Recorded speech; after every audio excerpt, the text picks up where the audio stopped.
We'll call this work session Monday, February 17th to order. Invocation given by Mr. Kinnemer and the Pledge of Allegiance by myself. Almighty God, we give you thanks and praise for your great goodness towards us. We ask you to be with the mayor and council this evening as they go about the public business.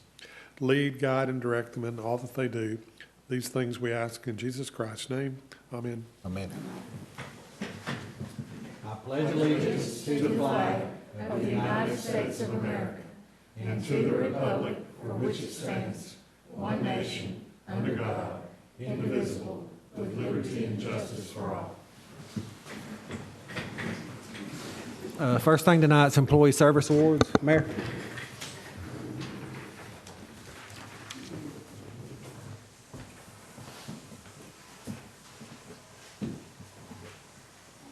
Got 2 service awards tonight. We have some others that couldn't be here with us tonight, but we do have these 2. First one is Karen Whitehead. Would you come forward, please? An appreciation for your 5 years of dedicated service to the city of Scottsboro.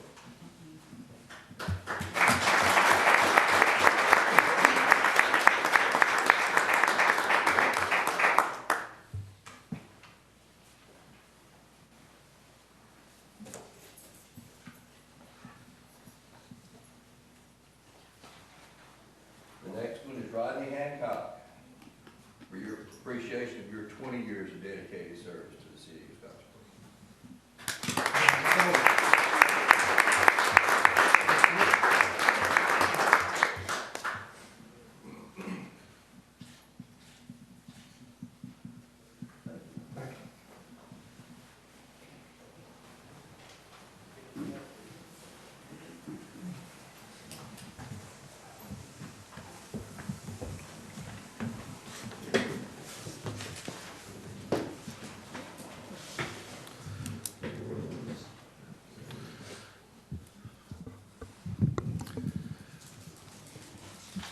Number 2 tonight's a tourism grant application for the casting and catching fishing tournament. Mr. McNutt.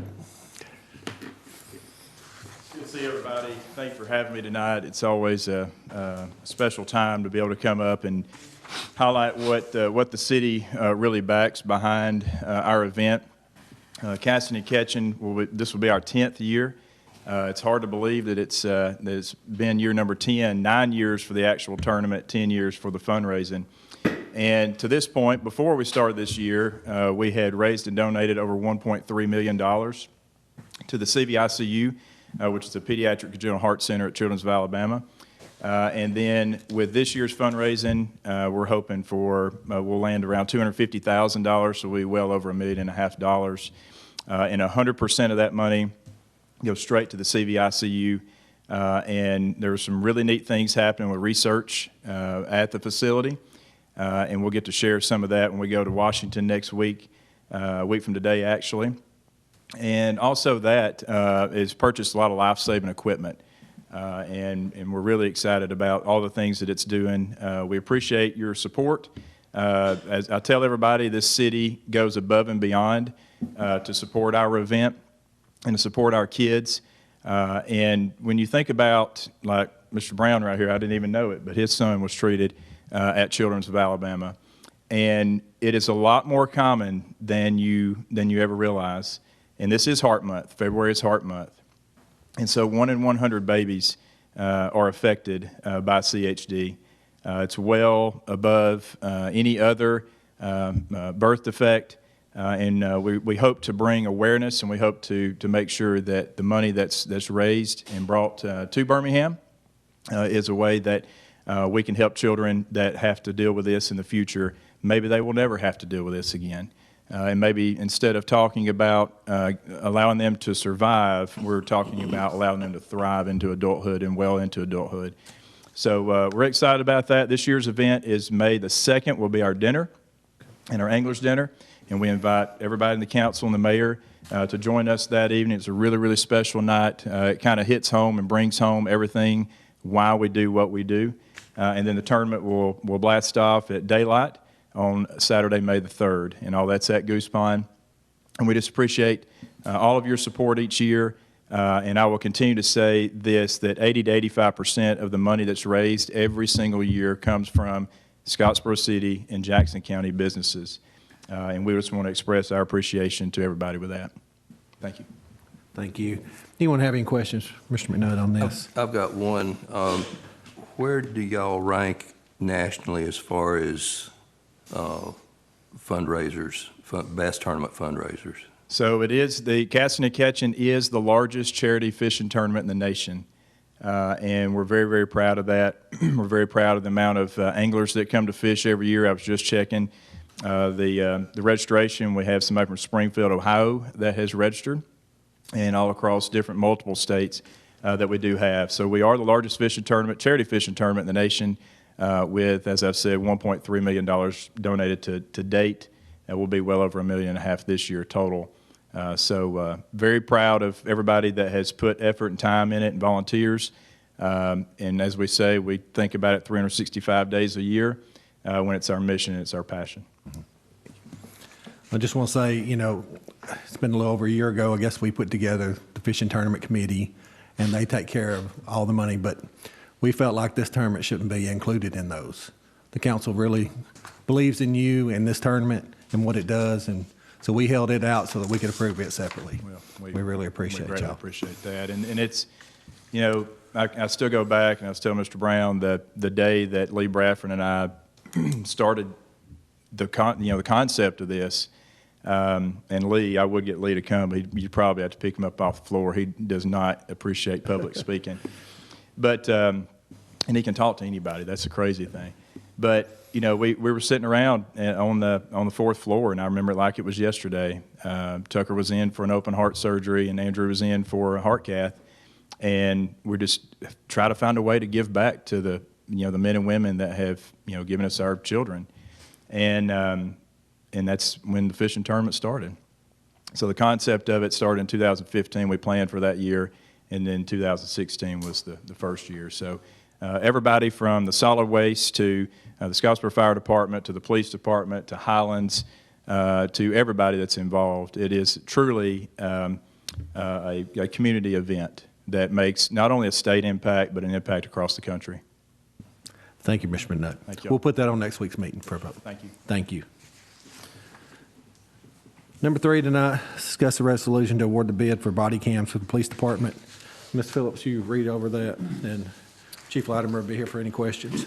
We solicited for bids for body cams for the police department. We posted 1 bid, mailed 3 bids, and received 2 bids. The lowest bidder was from 10-8 Video LLC for $37,647.40. Okay. Anyone have any questions, comments on this? This is funding that was y'all budgeted in this year's budget. Yes. So the money's there to be used for the body cam. Okay. And we did budget enough, right? Includes the storage, right?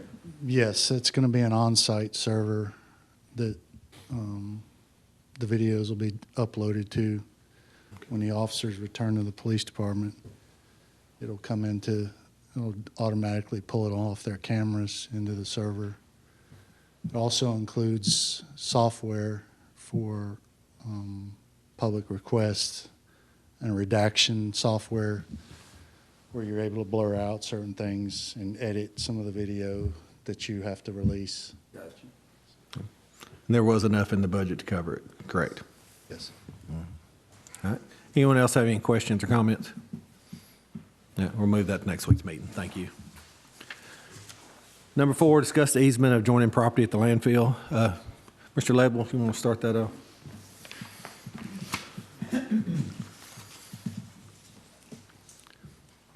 I'm not real sure what questions you might have, but all this was sent to Mr. Kinnemer. This was property that was purchased around the trailer park, and it joins us, and we need to sign an easement for these folks to actually get back in there. We signed a fence agreement that the fence would stay there.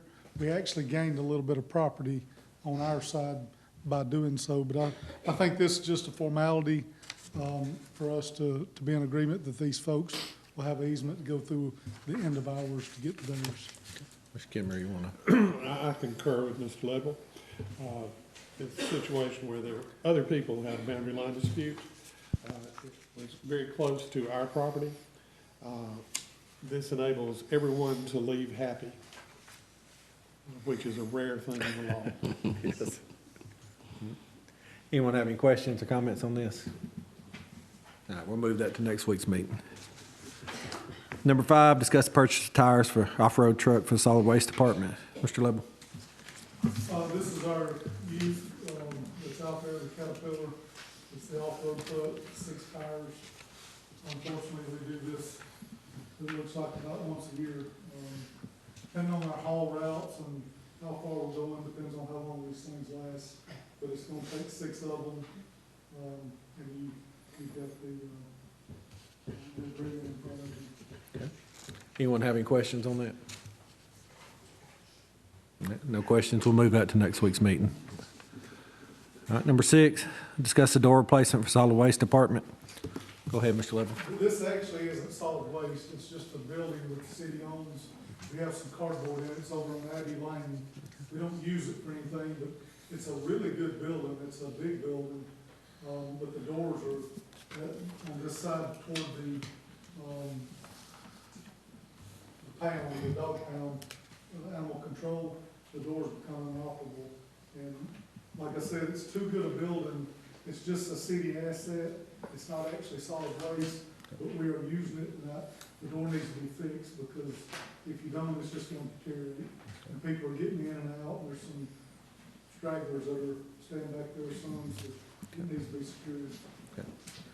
You've got one quote in here. Can you get us one more quote at least? Absolutely. Okay. It's a huge door. Yes. And I never got that price, the 20-foot door, but absolutely, we'll get another one for Monday. Okay. Any other questions or comments on that? I have noticed that door was messed up, and we really do need to get that fixed. All right. Thank you, sir. We'll put that on next week's meeting. And number 7, announce the Architectural Review Board vacancies. Ms. Phillips. Donna Williams has resigned from the Architectural Review Board, and there are now 3 vacancies on this board. To serve on this board, you must be a historical property owner or business operator within one of the city's historic districts. Anyone interested in serving on this board should apply in writing to the city clerk's office. Okay. And we're just going to leave this open for a while since we have 3 vacancies. And Mr. Kimmer, I know I didn't talk to you about this, but this board is kind of unique about how you can get on it.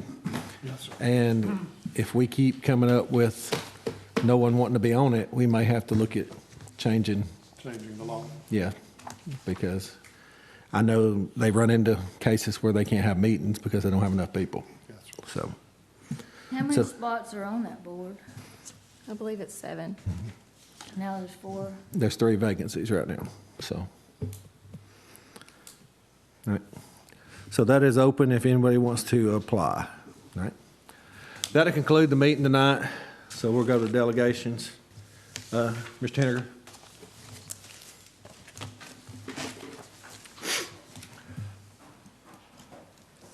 Good afternoon. I'm here to speak on some concerns at the rec department. Bear with me, I'm not as good of a public speaker as Mr. McNutt. I prepared some packets for each of you. Okay. Give those Sure. to each of you. Thank you.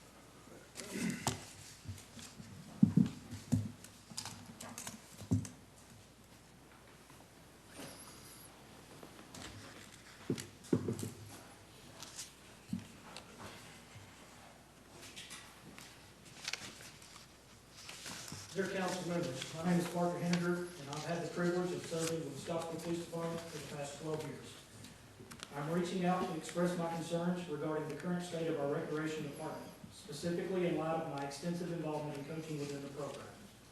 Over the last 5 years, I have taken on the role of head coach for 8 softball teams and have also coached basketball for 2 seasons, stepping in when necessary due to lack of available coaches.